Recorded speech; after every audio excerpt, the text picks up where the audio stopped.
Maybe you're like a lot of guys out there where you know that you have all this potential deep inside of you, but for whatever reason, you just can't seem to get it out. What I've heard a lot of times is, have you ever had a goal or known what to do? You're willing to do it. You're willing to put the work in, but maybe you've even started doing the work, but it still doesn't happen. You still don't get the result that you want. Or maybe, out there, other people, they're saying, hey, to them on a level 1 to 10, with 10 being, hey, you're crushing it, they might think you're at a 10. But if you're really honest with yourself, you might really feel internally more like a 5, 6, or 7. Or maybe like you have all of this potential deep inside of you, and there's this version of you who's the real you, but you just don't know how to let it out. And what a lot of guys tell me is they say, I've been to all the seminars, I read all the books, I'm doing the best I can as a man, but I have all the information, but there's really not that inner transformation. Like I'm the smartest guy in the room when it comes to this stuff, but when it comes to actually applying it, it's like I'm 2 steps forward, 1 step back, or I got, 1 foot on the gas, 1 foot on the brake simultaneously, or I'll make progress for a while and then I'll self-sabotage. And it's kind of like a never-ending cycle. Is this resonating with anybody? And what I hear a lot of times from men is their biggest fear, they say like your biggest fear is like you're not going to be enough, you won't be loved. What I found is with men, their biggest fear is they're afraid they're not going to reach their full potential. And so if that's you, if that resonates with you, let me know. And if that's you, you're not alone. I was a very similar way. But so what do we want instead? What are we here to accomplish? What is it that we want to do instead? What do we want to grow into? Well, imagine for a moment what it would be like if it wasn't just potential that you knew that you had, but what if you lived that potential every single day? What if the version of you that you knew you were capable of was who you showed up as every single day? What if you were the type of guy that took command of your life and you got results in every single area of your life, your health, your relationships, your career, everything, right? And what if you were the ideal version of you, but the truth is, the ideal version of you is just the most authentic version of you, just without all the conditioning and the layers of BS that you've been told you have to be through years and years and years of conditioning. Does that make sense? A lot of people say they want to be, a quote unquote, a high value man. To me, that just means a man that has self mastery. But to me, the best definition of a man that has self mastery is it's a man who is in command of the result and direction of his own life, not just externally, but internally. Because, some of the most successful people in the world know that it's not the external world, right? The external world matters, but the external world is really a mirror of the internal world, isn't it? So if we want self-mastery, what we first want to do is we want to master the inner game. Well, the only question is, how do we get there? How do we do that? And well, first of all, I'll tell you what it is not. I don't believe you get there by banging your head against the wall more. I did that for years, and I'm sure many of you have as well. We're men. We like to fix things. We like to, hit things head on. We look for strategies. We look for tools. We like to fix it, right? The only problem is we've been banging our head against the wall, for years. It hasn't gotten us the result all the time, right? What I actually believe is we have to solve the real problem. What I believe you have to do is we have to take control of this by taking control of our unconscious mind, taking control of our inner world, and getting into total alignment. Okay. Now, what do I mean by that? What do I mean by take control of your unconscious mind? What do I mean by getting into inner alignment, total alignment? Well, let's talk about self-sabotage for a moment. Self-sabotage, anytime we self-sabotage, what I really mean by that is consciously we want one thing, but then unconsciously we want another thing, right? Our internal world is trying to protect us, but our external world, we're trying to go for it, right? So anytime there's the result that we're after, there's the outcome that we're going for, but then our results don't match, or we start to make progress or self-sabotage, that's because there's something called an internal conflict, okay? And we're going to talk about what these internal conflicts are more in a moment. But this is what I told you about before. The most successful people in the world know that the external world is really just a reflection of the internal world. So we don't want to keep banging our head against the wall, do we? We don't want to just put a Band-Aid on the problem. That's what a lot of people out there try to do, is they try to fix the symptom, right? There's a symptom, there's a problem, they try to fix it with a strategy, but there's really a root cause going on. So what I want you to do today if nothing else, what I want you to do is make a real commitment to solving the root cause of the problem. What I want you to do today is really make a commitment to not just put band-aids on on a quick solution anymore, but really to take control of the things that matter and take control of your unconscious mind. Does that make sense? Who here is committed to taking control of the root cause of the problem, not just putting band-aids anymore? If you're committed to that, go ahead and type yes in the chat. If you're committed to solving the root cause of the problem, not just a symptom. Awesome. So how do we do that? We got to commit to solving the root cause of the problem, not just the symptom. And we do that by getting into total inner alignment. Now, what do I mean by getting into alignment? Well, instead of pushing and forcing and trying to get things to happen through pure force of will, remember I told you that an inner conflict is when your conscious mind and your unconscious mind, they're going two separate ways. Well, imagine what would happen if your unconscious mind and your conscious mind work towards the same outcome. And when you're in alignment, results start to happen so much more easily and automatically. And that's what we want to do. What do I mean by the unconscious mind? Now, most of you right now, like what you might not be aware of is a lot of who you are right now is because of the unconscious mind. It's autopilot. Between 0 and 7 and 7 to 14, studies show most of who you are gets kind of downloaded into you. That's when, you basically become who you surrounded yourself with as a child, your parents, your teachers, what you see on TV, your friends, and it just kind of comes into you by osmosis. And all of a sudden, you haven't even really consciously chosen it. By the time you're an adult, you're just kind of like a grab bag of all these different things that you picked up along the way. And it might not even have been what you consciously would have chosen. Does that make sense? Now, let me ask you, would you let a 7-year-old dictate and control your life and your decisions on what you do? No, it's absolutely ridiculous, isn't it? But that's what so many of us do all the time. We're still reacting as if we were, 5, 6, 7, or we're still having these unconscious responses. And so consciously we want one thing, but unconsciously our brain is doing an entirely different thing. That's the internal conflict. Now, have you ever heard of a philosopher called Carl Jung? There's a philosopher called Carl Jung, and this is why this is so important. He says, until you make the unconscious conscious, it's going to control your life and you're going to call it fate. Until you make the unconscious conscious, it's going to control your life and you're going to call it fate. And you might be asking, why is it so important for us to take care of this now? Well, let me ask you, how much has living on autopilot potentially already cost you? What are the opportunities that you might have already missed out on because of your unconscious autopilot, because of these internal conflicts? What have you missed out on? What have you not stepped into? What potential have you not lived up to already because of these unconscious or autopilot responses, right? So in this seminar, we're going to actually uncover what the root cause is of a lot of these internal conflicts. You're going to see it right down there on the paper, what's been holding you back all this time. And it's going to be right there on the paper in clear English, and you're going to get a breakthrough, or you're going to have an awareness of this for the first time. And before we do that, is it okay for a moment if I share with you how I came to understand this and why this is so important to me? All right, so I'm going to just share with you my story real quick. So I discovered this. I really believe this is important because about 5 years ago, it's 2018, and I had on paper everything that you would think that you would want. I had a business that I loved to do. It was like a hobby of mine, but it became a business. I started to be doing well financially for the first time in my life. I was married to my college sweetheart. I had a great place to live. Things were good on paper. I was a success. Remember when I told you, like, out there, people think you're at a level 10, but internally, you might not be doing exactly what you know that you're capable of. That's what was going on with me. Even though everything on paper seemed great, I knew deep down the worst. It wasn't anything externally was necessarily bad. What was going on was internally, I knew I was made for so much more. Because the truth was, in my relationship, we had a lot of love, but there wasn't very much passion. We were like best buddies and we were hanging out, but there wasn't a lot of passion. And there were some issues starting to show. And my business, right? I had used to work minimum wage. I had finally got the courage to create this business. I was doing well for the first time financially ever, and my money's starting to stack up, and I'm so happy.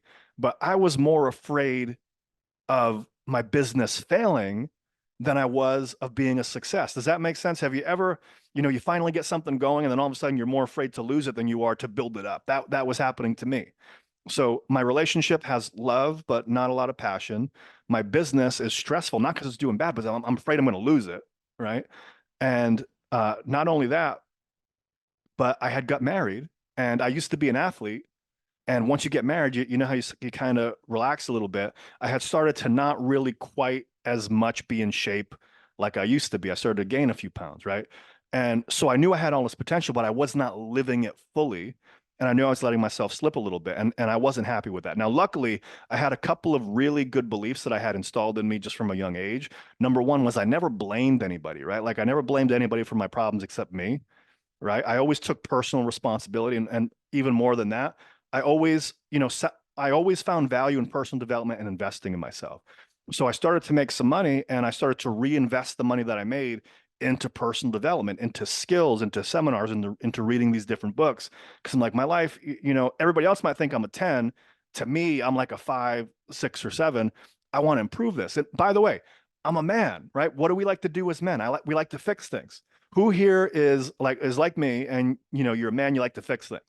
Just comment yes if that's you in the chat. So yeah, I'm like, I'm going to solve this problem. Now, what do I logically think as a man that I got to do? Okay, cool. My life isn't where it needs to be.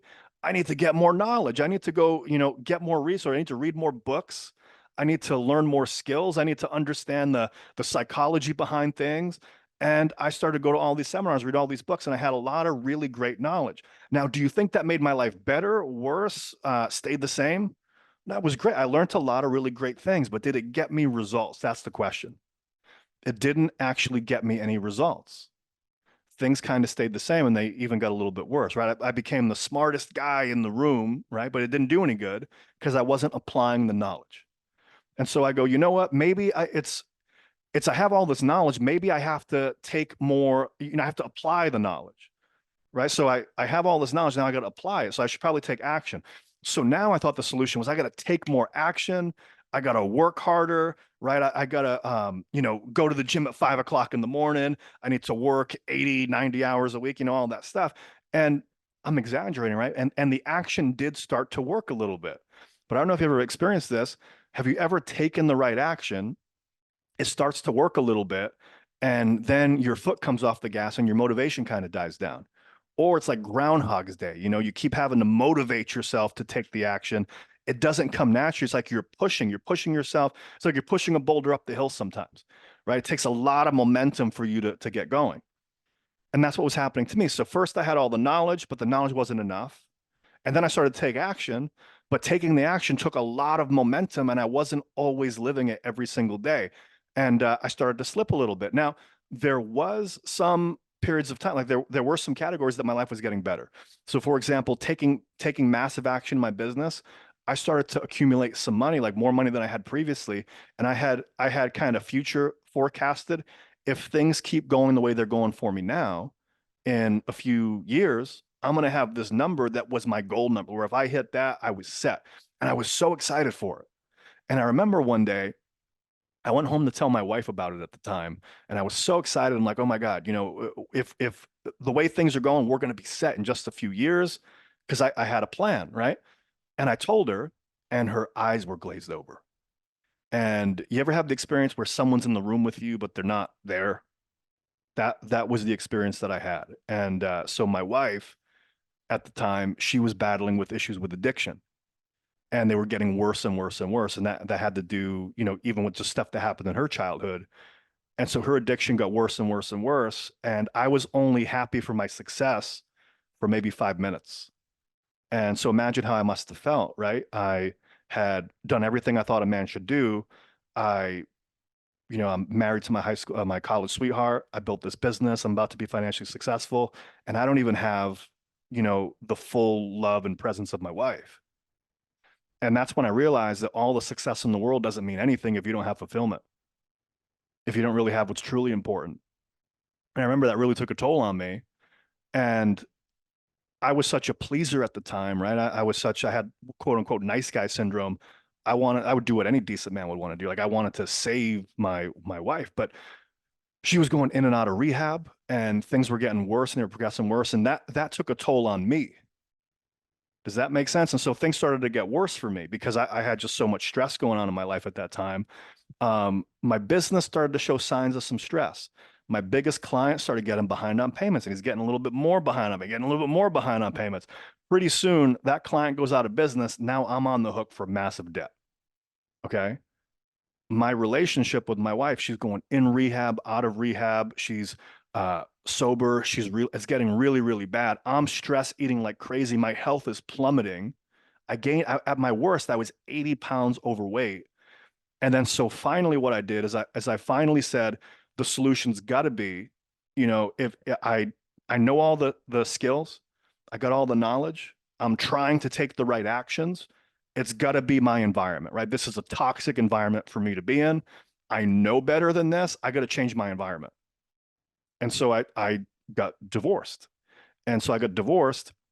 And I think, what do you think that's going to do? I think that's going to solve my problem, right? Because I thought if I got more information, I got more knowledge, I changed my habits, I changed my routines, right? Now I'm going to change my environment and my circumstances. Things should be good for me, right?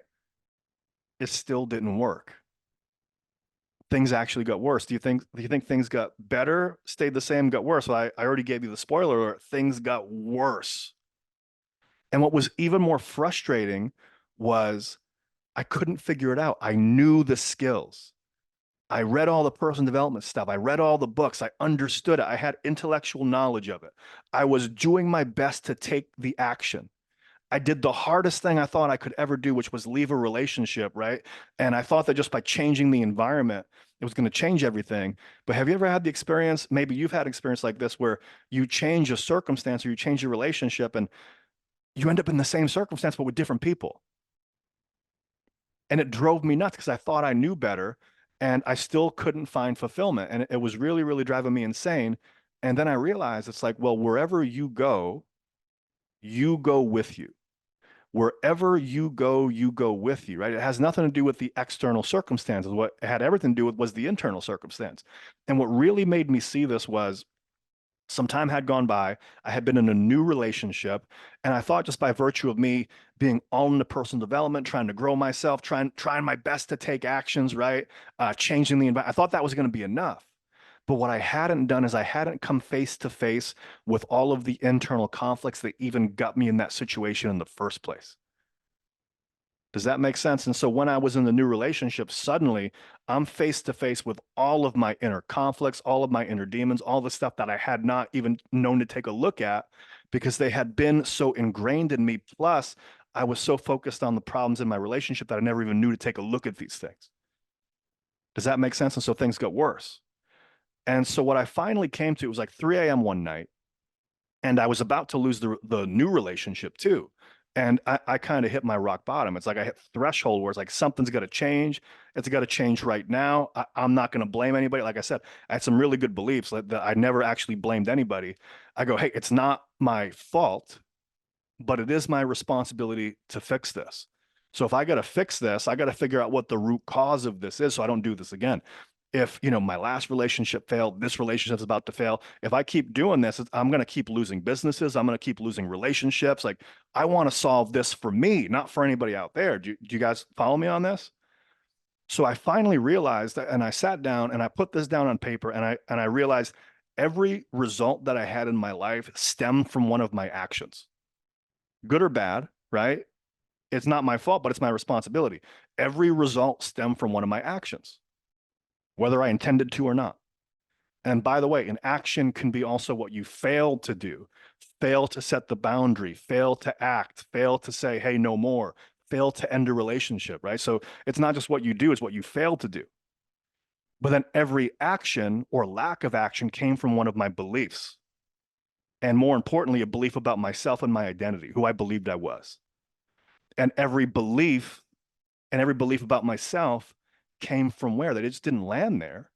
Every belief about myself came from my past conditioning. And my conditioning was all where? It was all in my unconscious. It was all the stuff that got downloaded into me between 0 and 7 and 7 to 14. And I started to realize what the game really was.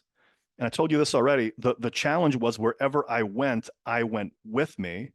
I got to change me. I got to change my conditioning. right? And I had done all the belief work stuff before. I knew, I had done all the personal development work, but this to me felt different than that. This was deeper than that.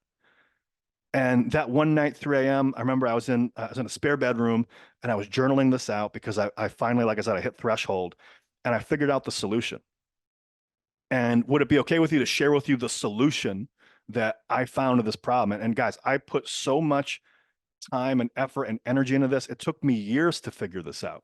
And a lot of people in personal development won't tell you this, not because they don't mean well, it's because they don't know.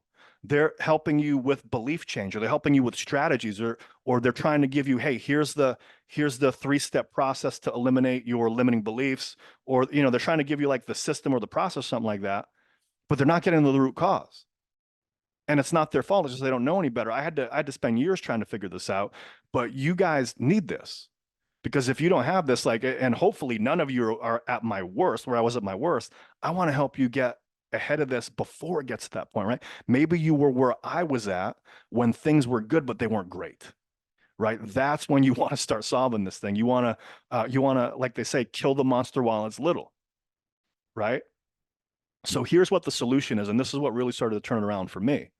The solution is don't work harder. You got to start to work higher. The solution is don't work harder. You have to start to work higher. Now, what do I mean by don't work harder, work higher? In a moment, I'm going to share with you a framework, right, that I came up with, and I came up with this that night. And as I go through this framework, I want you to find yourself in the framework. I want you to see and notice maybe what's been holding you back right now. Notice maybe where one or two of your biggest challenges have been, maybe where you've been out of alignment, and start to see or start to become aware of what might be holding you back, right? And so in order for us to get to the point of figuring out your internal conflicts, I have to give you a little bit of information about where all these things come from.